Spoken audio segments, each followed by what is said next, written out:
Kami di sini akan mempresentasikan materi jaringan komputer yang yaitu routing dalam jaringan komputer. Memahami cara data bergerak melalui jaringan dari fungsi dasar hingga implementasi praktis routing statik dan dinamis. Oke, baik. Assalamualaikum warahmatullahi wabarakatuh. Saya Galih Fajriansyah dari kelas TI 24A. Di sini saya akan menjelaskan mengenai apa itu routing.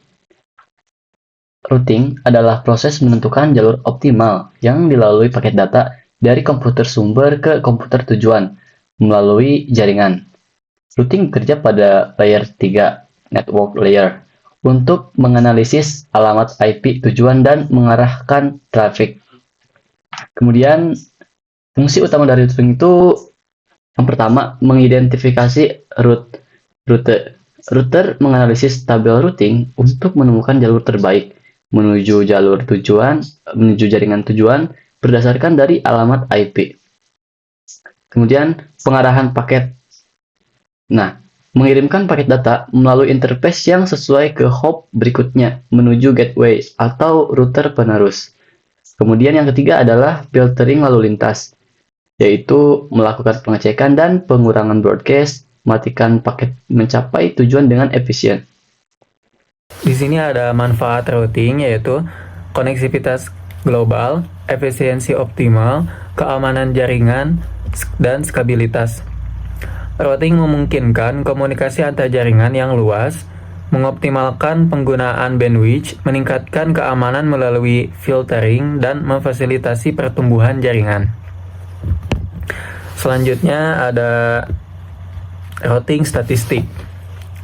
Di sini ada pengertiannya, yaitu routing statistik adalah metode manual di mana administrator jaringan secara eksplisit menfigurasi rute di tabel routing. Rute tidak berubah secara otomatis meski jaringan berubah. Lalu di sini ada karakteristik, yaitu konfigurasi manual dan statis, lalu rendah overhead CPU dan bandwidth, dan cocok untuk jaringan kecil. Contoh routing statik. Tujuan network 192.168.1.0, next max 255.255.255.0, next hop connected, metriknya 0. Tujuan networknya 192.168.2.0, net max-nya 255.255.255.0. Next hop-nya 192.168.1.2, metriknya 1. Lanjut 10.0.0.0, net max-nya 255.255.0.0. Next hop-nya 192.168.1.3, metriknya 2. Yang terakhir 0,0,0,0, net max-nya 0,0,0,0. Next hop-nya 192.168.1.1, metriknya 1. Contoh ini menunjukkan kabel routing statik dengan network destination, subnet, subnet max, next hop, dan metrik yang konfigurasi manual. Lanjut ada routing dinamis. Pengertian routing dinamis menunjukkan protokol khusus yang otomatis mempelajari teknologi jaringan dan menyesuaikan rute berdasarkan perubahan kondisi real time. Router saling berbagi informasi routing. Protokol umum. Yang pertama ada RIP, Routing Information Protocol. Yang kedua ada OSPF, Open Shortest Path First.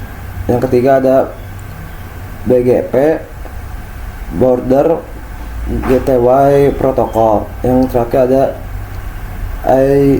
EIGRP, Entered RIGP.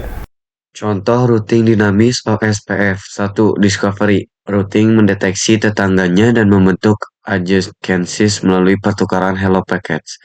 2. Information exchange. Router saling bertukar database descriptor dan link state update paket untuk sinkronasi topologi. 3. SPF calculation. Setiap router menjalankan algoritma Dijkstra's menghitung jalur terpendek ke semua network. 4. Route installation. Route optimal dimasukkan ke tabel routing dan siap mem-forward paket secara dinamis sesuai topologi terkini. Perbandingan statik dan dinamis. Konfigurasi routing statik manual tidak fleksibel, routing dinamis otomatis adaptif. Overhead. Routing statik minimal CPU and bandwidth, routing dinamis tinggi. Jaringan, routing statik kecil stabil, routing dinamis besar kompleks. Skabilitas, routing statik rendah, routing dinamis tinggi. Fault tolerance, routing statik lemah, perlu manual, routing dinamis kuat otomatis failover. Pilih routing statik untuk efisiensi jaringan sederhana, gunakan routing dinamis untuk infrastruktur enterprise yang memerlukan redundansi dan fleksibilitas tinggi. Terima kasih.